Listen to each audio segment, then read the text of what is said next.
Саламатсыздарбы, урматтуу көрүүчүлөр. Кыргызстанда ак халатчан дарыгерлерге болгон кол салуулар байма-бай болуп келет. Негизи эле бул Кыргызстанда акыркы болгон окуя биринчи жолу болуп аткан жок. Негизи Кыргызстанда ушул врачтардын, медицина кызматкерлеринин коопсуздугу үчүн ким жооп бериш керек, негизи кандай болуш керек? Бүгүн ушул жөнүндө сөз кылмакчыбыз. Бул үчүн бизге конокто врач-эпидемиолог Перизат Анарбек кызы. Перизат, саламатсызбы?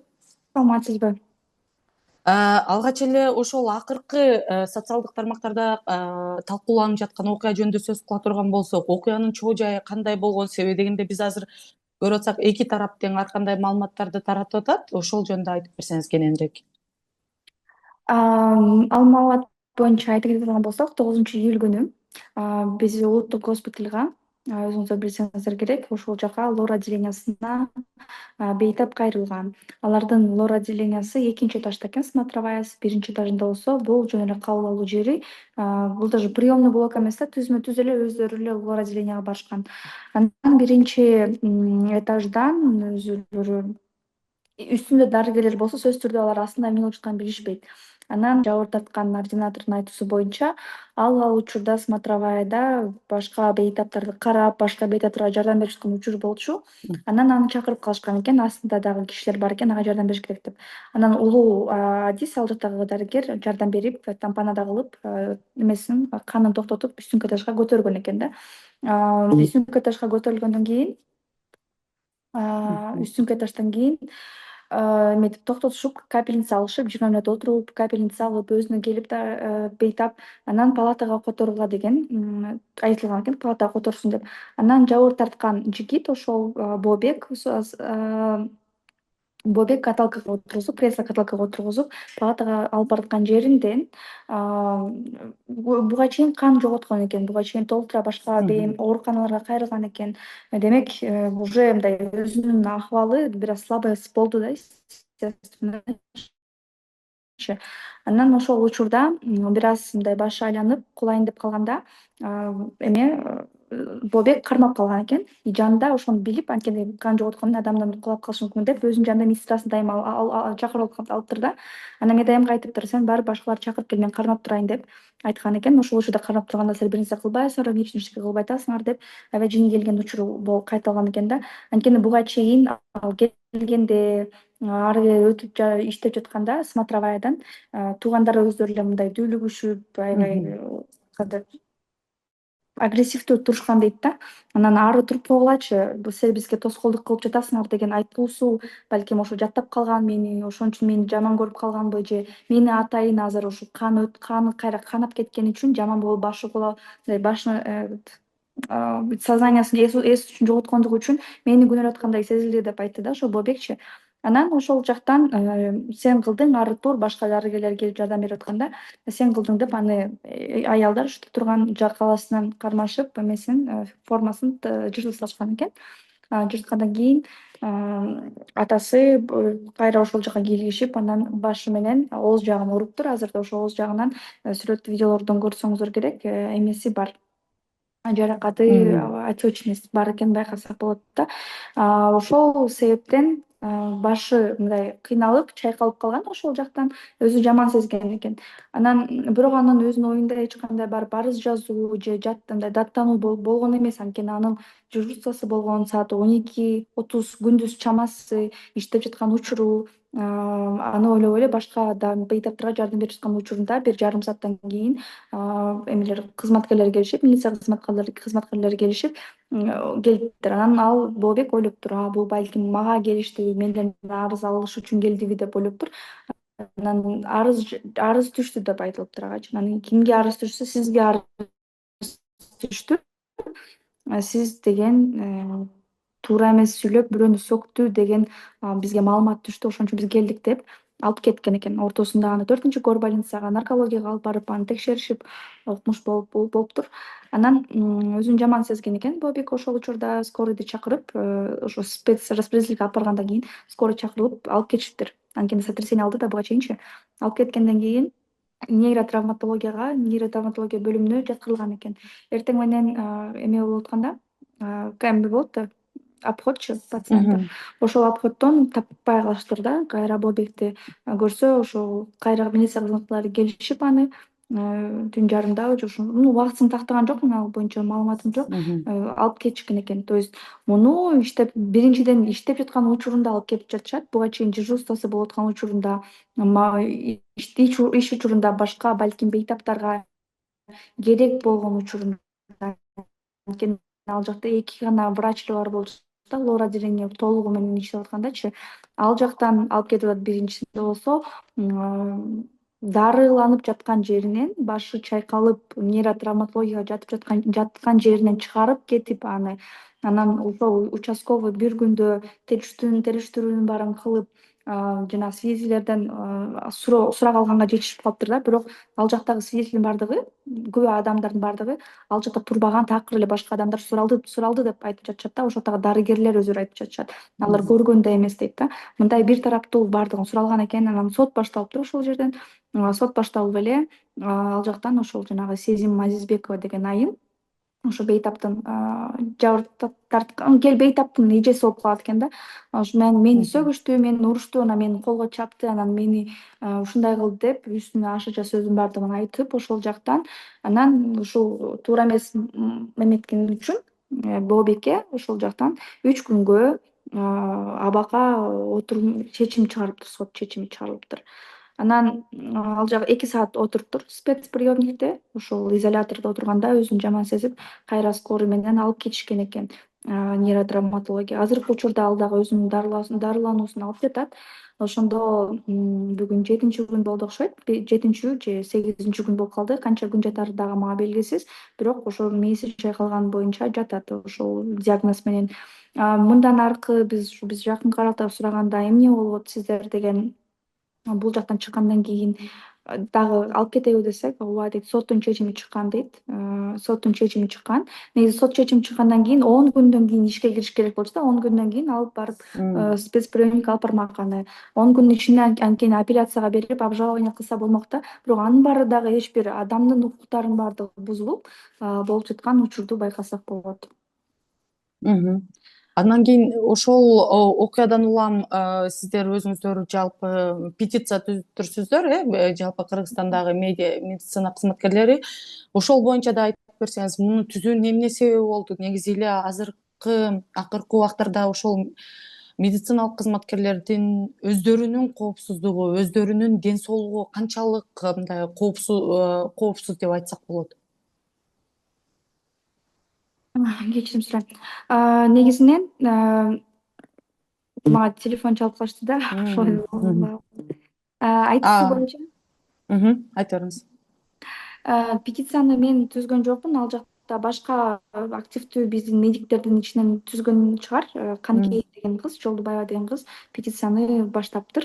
Азыркы учурда канча кол топтогону мага белгисиз. Бирок биздин эмебиз боюнча эмеге уголовный, господи, өзгөрүүлөрдү киргизсек болот экен. Бермек Мгм. Касымбековдун айтуусу боюнча биз өзгөрүүлөрдү киргизсек болот. Ага болсо биз инициативный группа түзүп, анын өзүнүн председатели болуш керек, өзүнүн замдары болуш керек. Анан 10 миңдей кол топтоонун негизинде биз жогорку кеңешке өзүбүздүн законопроектти киргизсек болот да. Ошол бизге эме керек деп, колдоо керек, коргоо керек. Жумуш ичинде мисалы биз иштеп жатканда, дарыгерлер иштеп жатканда биз өзүбүздү сактанганды эмес, бирөөнү сактаганды ойлонушубуз керек деген бизге мыйзам керек болуп жатат да, чындыгындачы. Анткени азыркы учурда өзүңүздөр байкасаңыздар керек, каалаган эле кирип келишет, каалаганы чыгып кетишет. Бирөөсү камера менен кирет, бирөөсү колго тартып кирет, бирөөсү мындай жөнөкөй эле ушунча медиктин 10 жылдап окуган билим деңгээлинин баардыгын, тажрыйбасынын баардыгын бир гана видео менен, бир гана бир жон жабуу менен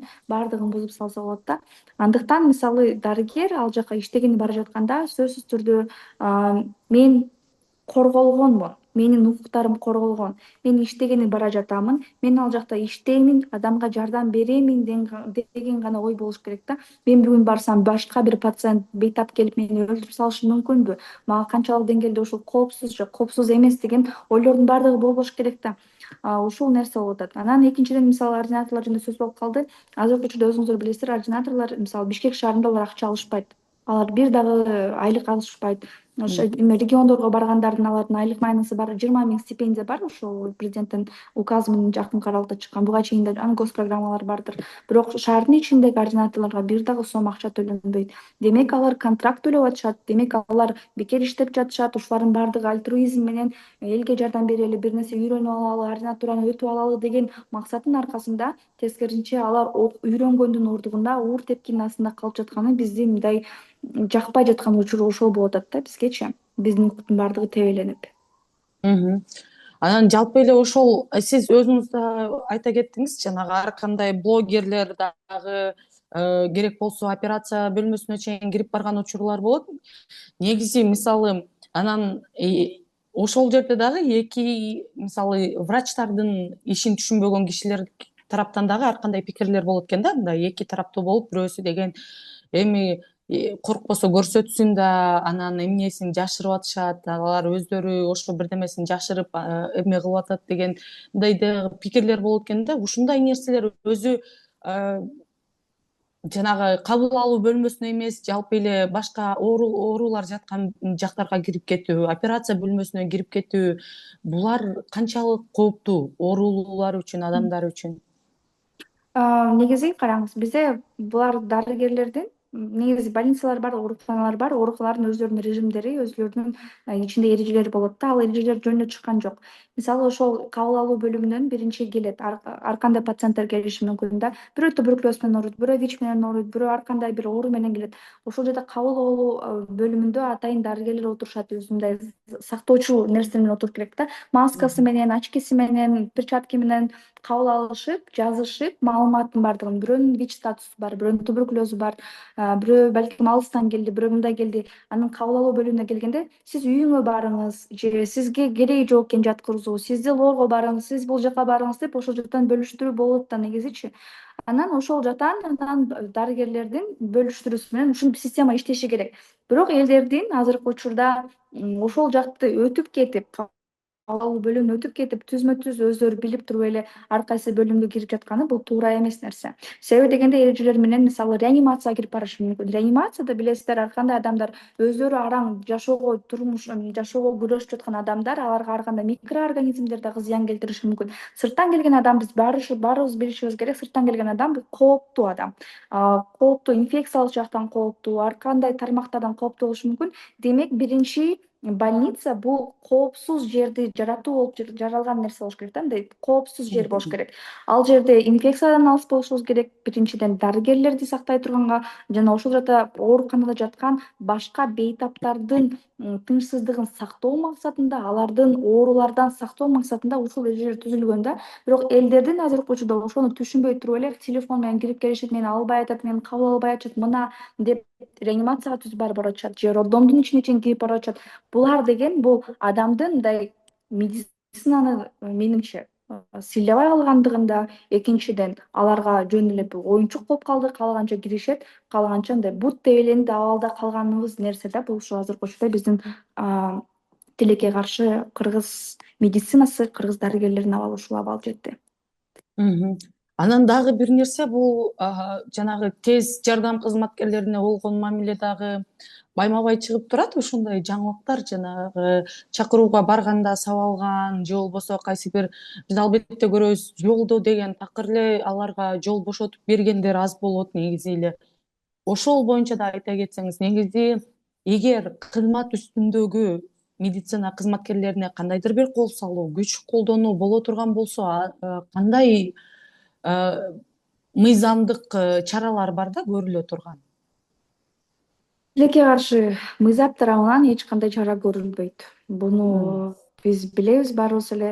Өткөндө эмеден дарыгерлер киргизип жаткан Инстаграмга, Threadsке, Фейсбукка, башка өлкөлөрдө мисалы дарыгердикке кол сала турган болсоң же медициналык кызматкерге кол сала турган болсоң кандай чаралар көрсөтүлөт? Бардыгында штрафтар турат. 3 000 евро, 4 000 евро, 6 000 евро, 3 жылга, 4 жылга, 5 жылга чейин түрмөгө отургуза турганы жазылып турат. Кыргызстанда эч кандай андай бизде коргонуучу нерсе жок. Балким ушул нерсе жок болгондугуна байланыштуу адамдар өздөрүн мындай вседозволенность, мен баардыгын кыла аламын, эч нерсе болбойт деген нерсе болуп жаткандыр. Экинчиден болсо өзүңүз деле билесиз, ошол жана скорыйлар деп калдык. Бул нерсе дарыгерлерге кол салуу, медициналык айымдарга кол салуу буга чейин эле болуп келген. Бирок муну эч ким айткан эмес тилекке каршы. Биздин дарыгерлердин ага убактысы жок. Айтып ар бирөө менен күрөшкөнгө, урушканга, согушканга убактысы жок. Анткени аягы бүтүп, баягы бүтүп, мисалы баардыгы тынч жашагысы келет да, сенин эле өзүңдүн башкы дарыгериң айтышы мүмкүн: эмне кыласың, алып кет өзүңдүн заявлениеңди дечи. Анан Мгм. ошол эле өзүнүн айлык майнысы аз болсо, ага барып заявление жасап турган болсо, инстанциядан инстанцияга алып барганы, сотко бергени ал өзүнчө акча да. Демек бул жактан бизде өкмөт тарабынан да колдоон жок, финансылык жактан да колдоо жок. Үчүнчүдөн, мисалы, ага сенин убактың жок. Ошону менен биздин азыркы учурда медициналык кызматкерлер өзүнүн укуктарын колдоо үчүн бир эч аракет жасабашынын себеби да ушул болушу мүмкүн. Анткени убакыт алат, акча алат, анан аягы бүтүп, сага ошол кылган эмгек аракеттердин баардыгы сага бир жыйынтык береби деген суроо да. Анткени Мгм. көп учурда эч бир жыйынтык бербей калышы мүмкүн. Сен жөн эле ушул нерсеге убактыңды жумшап, жөн эле бир аягында жыйынтыксыз иш менен калып калгандыктан, тилекке каршы биздин азыр көп эле азыр комментарийлерди эле окуса, акыркы посттордо, мисалы жана жазган постто көп адамдар жашат да. Биз азыр ушул жерде ызылдай беребиз дейт, бирок баягы эле иш менен бүтөт. Бизди эч ким укпайт деди. Мына азыркы учурда 9-июльда болду. Бүгүн болсо канча, 15, 16-июль болуп калдыбы, э? Андан бери Мгм. уже 7 күн өттү. 7 күндөн бери бир дагы биздин медицина министерство здравоохранения, коомдук саламаттык сактоо министерствосу дагы жооп берген жок. Башкы дарыгер, улуттук госпиталь башкы дарыгер дагы бир да сөз катып койгон жок. Баягы эле чырылдаган дарыгерлер өздөрү менен өздөрү күрөшүп эле өздөрүнүн укуктарын колдоп жаткан учуру, бирок медициналык академия бир сөз айтып обращение кылышты, кайрылуу жасашты. Бирок болду, башка эч ким айткан жок. Бирөө биз колдой турганын сезе турган болсоң, сени менен өйдөгө чыксаң өбөк болсо, ылдыйга түшө турган, жойлоп боло турган адам болсо, медициналык кызматкерлерге, бизге дагы жеңил болмокту. Биз өзүбүздүн оюбузду кененирээк айтып, өзүбүздүн оюбузду мындай биздин аркабызда турган адам бар экенин сезмекпиз да. Бирок азыркы учурда бизди мындай эле түртүп койгондой эле, астыңда алган айлык майынан 15 000 кээде албайт, мисалы ошол эле ординаторлор. Мгм. Перспектива жок сыяктуу. Сияктан сени болсо бейтаптар сабашат, бул жактан болсо бир нерсе болуп кетирган болсо, сени колдой турган дагы, коргой турган дагы өзүң экенин билип жаткандыгы, бул чындыгында кейиштүү нерсе, жүрөктү мындай ое турган нерсе. Азыркы учурда көп адамдарыбыздын, баардыгыбыздын эле жаштардын Кыргызстанга, мен аябай патриотмун, мисалы, мен Кыргызстанга жардам бергим келет, өзүмдүн өлкөмө бир жардамым тийсин деген ой баардыгыбыздыкы эле ушундай. Эч ким, мисалы, медицинага баратканда мен кетип калам деп ойлобойт. Бирок азыркы учурда, мисалы, жаштардын эң болгондо каймактары, жакшы окугандар, олимпиадниктер, Кыргызстанга салымын, медицинаны укмуш көтөрө турган жаштардын баардыгы чет өлкөгө кетип жатканы, бул үрөй учура турган нерсе да. Анан бүгүнкү учурда бизге эч ким колдоо көрсөтпөсө, демек эртеңки күндө дагы бизди ким колдомок эле деген ой менен азыркы учурда жаштар дагы колун түшүрүп жаткан учуру. Мгм. Негизи ошол врачтар кимдин колдоону күтөт? Эгер мисалы азыркы учурда жаңылыктарды карай турган болсок, ошол медициналык кызматкерлерге кол салуу десең аябай көп чыгат да, ушундай тег менен издей турган болсок. Өзү медиктер кимден күтөт? Ошол ким коргошу керек болчу медициналык кызматкерлердин кызыкчылыктарын, коопсуздугун? Эгер аларга кол салуу болсо, мүмкүн медиага барып, жогорку кеңешке барып, ушул көйгөйлөрдү көтөрүүчү киши ким болуш керек болчу? Ар бир өзүнүн билет болушуңуздар керек эми, ар бир өзүнүн мекеме жайда, ооруканаларда сөзсүз түрдө бизде профсоюз бар. Профсоюздун негизги түзмө түз кызматы ошол суроолорду көтөрүп, ошол нерселерди кызматкерлердин талабын талашуу болуп эсептелинет да. Бирок азыркы учурдагы профсоюздар жөн гана мындай бир кооз жазуу катары эле көрүнүп калды. Алардан бир путевка болсо болду, болбосо болбоду. Бир жылда Мгм. бир кагаз берилет сага, ошо бир майрамда болду. Башка эч кандай сенден алардан бир жардам жок.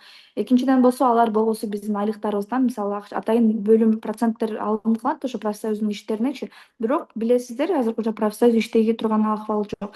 Ошол Бермет Касымбековдун, мисалы, ал көз карандысыз профсоюз, медиктердин көз карандысыз профсоюзу. Ал жака дагы, мисалы, ооруканалар баш эме кирсе болот, ошол эле процентин цехка беришет получается. И бирок ал жактан мисалы кадимкидей Бермет Касымбековнун көрсөңүздөр керек постторунда ар бир жакта дарыгерлерди колдоп, коштоп, мындай болбойт, тигиндей болбойт деп өзүнүн юристтери менен кармап турган. Ушундай иштеш керек. Негизи ушундай иштеш керек. Нормалдуу түрдө иштегей турган профсоюз ушундай болуш керек. Бирок тилекке каршы биздин өкмөт тарабынан уюштурулган ооруканалардын ичиндеги профсоюздар андай иштебей жатат. Колдоо биринчиден сенин ооруканаңдан, сенин жетекчилигиңден болуш керек менимче. Сага бирөө бейтап келип, сага ажылдап, сен туура эмессиң деп айтса, мейли кечирим сурап койчу деп эмес, эмне болду деп сенин өзүңдүн кызматкерлериңе туруп бергендей болуш керек. Ошондой туруп берип болгондо сенин ичиңде дагы сезимдер болот. Көрсөм ага дагы болуша турган адам бар турбайбы бул жерде депчи. Анан аягында сенин өзүнүн жетекчилигиңен дагы албасаң, профсоюздан эч нерсе албасаң, аягы бүтүп бир пост жазсаң, ал жакта бир күн, бир жума ызылдаган врачтар бүттү, ошону менен көзү жабылды, бүт баардыгы жумулду. Ушул бүтүп калып аткан ушул нерсе болуп жатат азыркы учурда бизде тилекке каршы ушул көйгөй. Мгм. Анан эгер байкасаңыздар ошол врачтардын айлык маянасы жалпы эле ошол финансылык абалы жөнүндө дагы талкуулар болуп келди. Негизи бул тармакта абал кандай, канча айлык алышат, алар мисалы көтөрүлүп атат деп айтышты, же болбосо ошол эле мындай чыдап тургула 3-4 жылдын ичинде көтөрүлөт деп да айтылып жүрөт. Негизи ошол жактан, каржылык жактан канчалык өздөрүн коопсуз сезишет врачтар? Алар кантип жашашат, мисалы аз айлык алса? Айлык майна чындыгында аз. Айлык майна бир 14 000 чыгат болуш керек. Менин курбум 11 дежурство, 11 түнкү дежурствосу менен, 11 дегенде бул получается түндө кирип кайра эртең менен чыгат да. Ушундайда бир айда 11 жолу, демек ал түн менен уктаган жок, 11 жолу да ушундай дежурстводан чыгарып атып, анан 27 000 табат. Болбосо ал ошо төрөтканада иштейт да. Мен бир дагы дарыгерди билбеймин бир жумушта иштеген. Вот мени ишенип коюңуз, бир дагы дарыгер бир жумушта иштебейт. Баардыгыбыз 5-6 жумушта, 2-3 жумушта иштейбиз. Бир таң атпай төрөтканада, ооруканада, башка жакта иштей турган болсо, түндөсү башка жерде иштешет же күндүз башка жерде иштешет, мугалим болуп иштешет. Иши кылып бир жашоонун нормалдуу түрдө башка кызматке бир жумуштан бир айлык ала турган болсо, ошол айлыкка жетиш үчүн, мисалы ошол эле айлыкка жетиш үчүн, айлыгын эле кошуп коет, 30 000 же бир 40 000 тегинде алыш үчүн медициналык кызматкер 3-4 жумушта иштеп туруп ошону алганга туура келип жатат. Бирок ойлоп көрүңүз, ушунча чарчап, мисалы медициналык кызматкер 23 жашында примерно университеттен бүтөт, анан ординатура. Ушул окуусунан баштап ординатурасынан төлөбөйбүз, мейли бюджетте окусун деле, ошонун баардыгын өзү төлөп аткан болсо, аягында бир жашы 25-30га жакындап калганда гана толук кандуу дарыгер деген атка аттанат да. Андан сырткары болсо, өзүнүн үй бүлөсү болот, катыш болот. Ушунун баардыгына жетпегендиктен көп дарыгерлердин баардыгы, мисалы ушу жаш балдар түндө таксист болуп иштешет, курьер болуп иштешет, шуяда иштешет, башка бир иштер менен иштеп, же болбосо такыр жумуштан кеткенге туура келип жатышат да. Айлык маяна чындыгында аз. Башка өлкөлөрдө, мисалы ошол эле Турцияда интернатурасынан баштап уже ординатурасын дагы кадимкидей эле приличный суммадагы акча алат. Бизде тескерисинче ординатурада ал студент менен врачтын ортосундагы нерсе, ага акча төлөнбөйт. Экинчиден болсо, дагы бир проблема, мисалы ошол айлык майна көтөрүлдү деп айтканы менен биздин ошол отчислениябызды эч ким эсептебейт да. Сага балким укмуш жазып бериши мүмкүн 30 000 деп, бирок сага колуңа тийген акча 22 000 болушу мүмкүн, 18 000 болушу мүмкүн. Анткени ошол жана минус проценттерди эч ким эсептебейт да. Анан эл ойлойт да, мына силер эми акчанын баарын алып атасыңар, мына ушундай нерсе болуп жатат депчи. Менимче азыркы учурдагы медицинага бөлүнүп жаткан акча өтө аз. Экинчиден, прейскурантты деле карасаңыз, өзүңүз жана эл төлөп аткан прейскуранттын баасы өтө аз. Аны көтөрүш керек, аны караштырыш керек. Андан бери канча жыл өттү, баалар көтөрүлдү, система өзгөрүп атат. Билбейм, биз кыздар маникюрга, педикюрга канча акча беребиз, бирок адамдар ден соолугуна анча акча бергиси келишпейт. Өзүңүз да жакынкы аралыкта көрдүңүз, Таласта болгон окуяда 13 000 үчүн операция кылды желчный пузырьга. Ошого мен муну жактабайм, мисалы ошол нерсе болгондугу үчүнчү жактабайм, бирок ошо 13 000 үчүн мисалы азыркы учурда дарыгер камалып кетти да. Бул жакта чоң сумма эмес, бирок ошо 13 000 үчүн камалып кеткени бул мындай жүрөктү жылытпаган нерсе да. Ал жыргаганын алган жок мисалычы, же болбосо Мгм. башынан айтылган договоренность болгон. Мисалы ошол жазылышы мүмкүн официалдуу түрдө операция 3.000 турат депчи, бирок ошол 3.000 сенин операцияңды, сен алган жоопкерчилигиңди, анын кандай өтүшү, ал жерде канча дарыгер иштейт ошол хирургия столу үстүндө, эч бир не покрывает расходы. И нужно полностью пересмотреть, кайра карап чыгыш керек, финансированияны карап чыгыш керек, канча төлөнүп жатат, эмне үчүн жетпей жатат, же болбосо акча бөлүнүп жатат, а эмне үчүн анда дарыгерлерге жетпей жатат. Ушул көйгөй да негизгиси. Мгм. Мгм. Биздин убактыбыз аягына чыгып баратыптыр. Ошо сиздин акыркы өзүңүз кайрылууңуз же болбосо ушундай окуялар кайра кайталанбашы үчүн кандай нерселер көрүлүшү керек, кандай чаралар көрүлүшү керек? Ошол боюнча өзүңүздүн пикириңиз болсо бөлүшсөңүз болот. Мени көрүп кала турган болсо ушул рынокко калың журт негизгисичи. Ошолор эле көрөт, ошол эле нерсе да биз иштешкен, дарыгерлер иштешкен нерсе бул биринчи эле учурда эл, кадимки эле эл. Элден сурай турган нерсебиз бизге чындыгында жөнөкөй эле сый урмат керек. Көп адамдардан мен деле пост жасагам, сурагам, эмне үчүн жаштар кетип жатат дегенде, көбүнчөсү эч качан акчаны койгон эмес биринчи орунга. Биринчи очередте алар карым-катнаш, мамиледен башташкан да. Мамилеси начар болгон, бизге туура эмес орой болчу, жетекчилик орой болчу, элдер бизге мындай экинчи сорттогу адамдар мамиле жасашкан депчи. Ошол мамиледен башталган нерсе да. Биз дарыгерлер бизге жакшы сүйлөп койсо, жылмайып кое турган болсо, батасын бере турган болсо, аз акча болсо дагы иштей турган ушундай альтруизм менен барышат да. Дарыгер эч качан акча табуучу менен чындыгында барбайт. Ал жака сен батаңды бере турган болсоң, ошого эле сүйүнүп жашашы мүмкүн. Болот да, буйруса болот деген сезим мененчи. Бирок сага ошол нерсе мамиле жетпеген, жылуу сөз жетпесе элденчи, бул мындай жетпедим да, кантип айтсам сизге. Жылуу сөз жетпегендиктен дагы көп адамдар ушу выгорание болот да, жумуштанчы, ошол нерсе болуп атат. Элден суранарым сөзсүз түрдө элден суранарым сөзсүз түрдө сыйлаңыздар ак калачан дарыгерлерди. Бүгүнкү учурда баардык жаштардын баардыгына каалаганыңарды кылгыла, кеткиле кааласаңар, өзүңөр билгеңиздер каяка баратканыңарды деп айткан сөз өзү туура эмес. Жаш дарыгерди колдоп алалы. Анткени бүгүнкү учурда ушул жаш дарыгер эртең биздин келечек болуп берет. Алар ошол башка жаңы дарыгерлерди тарбиялай турган кызматкерлер болуп беришет. Мынтип медицина тармагында колдоп, коштоп, айлык майнабызды көтөрүп кордобой колдой турган болсок, жакшы рейтингтерге жетип бере алабыз. Ошондой. Мгм. Мгм. Чоң рахмат. Урматтуу көрүүчүлөр, биз бүгүн Кыргызстанда ак калачан дарыгерлерге болгон кол салуулар, анын себептери жана алардын коопсуздугу кандай болушу керек, ушул жөнүндө сөз кылдык. Бул үчүн бизде конокто врач-эпидемиолог Перизат Анарбек кызы болду. Перизат айым, келип бергениңизге чоң рахмат. Алып барган мен Перизат Сайтбурхан. Кийинки берүүлөрдөн көрүшкөнчө сак саламатта болуңуздар. Мгм.